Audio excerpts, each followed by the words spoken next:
Pour être plus courageux, il faut avoir davantage peur. Je l'ai aimé, l'espace d'un amour. Je l'ai aimé, l'espace d'une danse.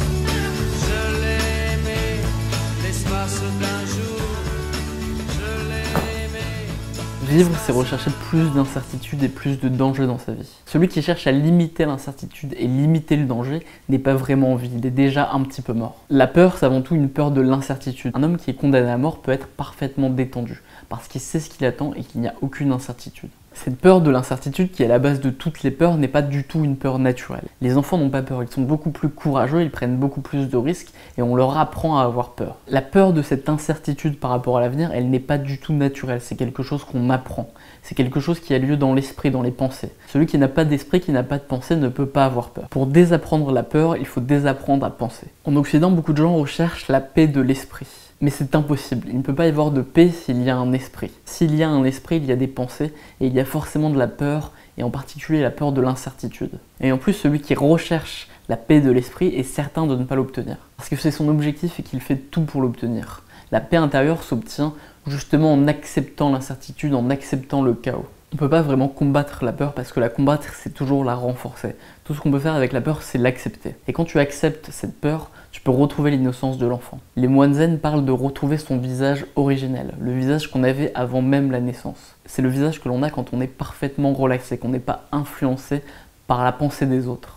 Retrouver ce visage originel, c'est retrouver cette innocence et cette acceptation de l'incertitude. On est constamment influencé par ce que les autres pensent de nous. Par exemple, si quelqu'un te dit que tu as l'air triste ou que tu as l'air fatigué, tu vas te demander est-ce que c'est vrai ? On fait beaucoup plus confiance à l'opinion des autres qu'à son propre sens intérieur. Si tu es convaincu que tu n'es pas fatigué et que tu es heureux, mais que quelqu'un te dit que tu as l'air triste, tu vas te remettre en cause et tu vas remettre en cause ton propre sens intérieur.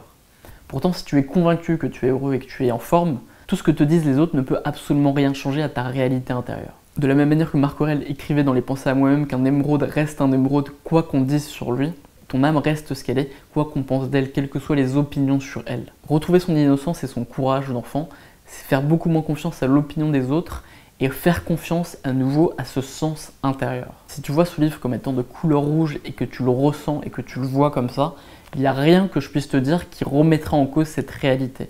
Si ton sens intérieur te dit que ce livre est rouge, c'est qu'il l'est vraiment. Mais malheureusement, en grandissant, on apprend à ne plus faire confiance à ce sens intérieur. On invente des peurs là où il n'y a aucune raison qu'il y en ait, simplement parce que les autres nous ont transmis cette peur. 90% des peurs que l'on a n'ont aucune raison d'être, elles sont totalement irrationnelles. Et fondamentalement, toutes les peurs se ramènent à une seule peur qui est la peur de la mort. Si on élimine la peur de la mort, il n'y a plus aucune peur et on peut tout accepter. Mais avant d'arriver au point où tu élimines véritablement la peur, où tu vis véritablement sans peur et courageusement, tu dois accepter totalement la peur et tout faire pour la renforcer. Dans un premier temps, tu vas faire l'opposé de ce que la peur te demande de faire et faire exactement ce qui te fait le plus peur et être quelqu'un de brave qui agit malgré la peur. Ça peut être la peur de parler à quelqu'un, la peur de créer une entreprise, la peur de faire quelque chose que tu rêves de faire depuis longtemps. Et une fois que tu as affronté cette peur avec bravoure, pendant quelques temps, tu vas être capable d'abandonner à la fois la bravoure et à la fois la peur.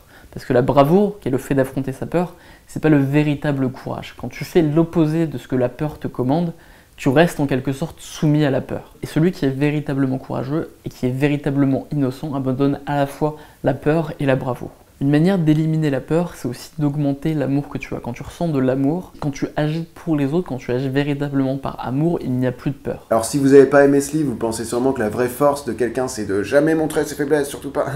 Et ben je suis là pour vous dire que vous avez tort. Parce que c'est pas du tout, c'est tellement le contraire. Qu'on n'est pas parfait, hein. Mais vous savez quoi? C'est pas grave. Parce que nous, nos choix, on les fait avec amour.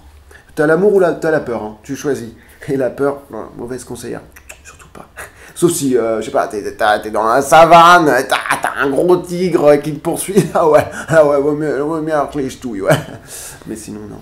Et l'Occident a cultivé la valeur de l'amour pour cultiver davantage de courage. Alors qu'à l'Est, on a plutôt cultivé le détachement et l'isolement pour éliminer la peur. Le fait de cultiver l'amour en Occident a mené à un certain nombre de troubles et de chaos, parce que quand on vit seulement pour l'amour, on a absolument besoin des autres, on vit pour les autres et par les autres, et quand chaque individu est incomplet et a besoin des autres, ça mène à certaines aberrations, ça mène à la guerre, à la violence, au totalitarisme, alors que quand on est complet individuellement, mais qu'on vit sans l'amour des autres, ça mène à une sorte d'innocence qui est morte, dans laquelle il n'y a pas vraiment de vitalité. Et ce que propose Osho, c'est une union entre la vision de l'Est, qui est celle de la méditation, de l'isolement et de la complétude individuelle, et de la vision de l'Ouest, qui est celle de l'amour pour éliminer la peur. Et il dit qu'il faut être à la fois heureux seul et heureux avec les autres. Il faut à la fois rechercher l'innocence à travers la méditation et cultiver l'amour pour les autres pour prendre des risques dans le monde réel.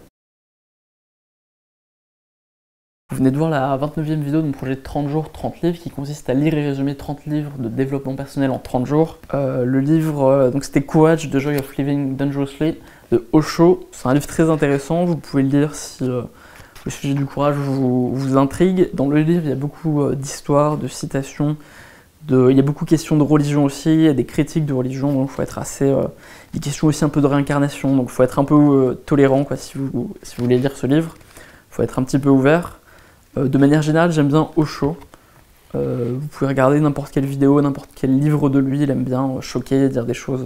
Bon, voilà, c'est quelqu'un de très intéressant. Voilà, on se retrouve pour la 30e et dernière vidéo, ce sera le livre Traction qui sera résumé, qui est un livre qui n'a rien à voir, qui est un livre sur les startups et comment créer un business en ligne qui marche. Et voilà, passez une très bonne journée, c'était Raj pour Autodisciple. Abonnez-vous à la lettre si vous voulez recevoir des conseils toutes les semaines sur l'autodiscipline et le développement personnel, et abonnez-vous à Autodisciple. On va essayer d'atteindre 100 000 abonnés en un an. Et passez une très bonne journée. Tchuss.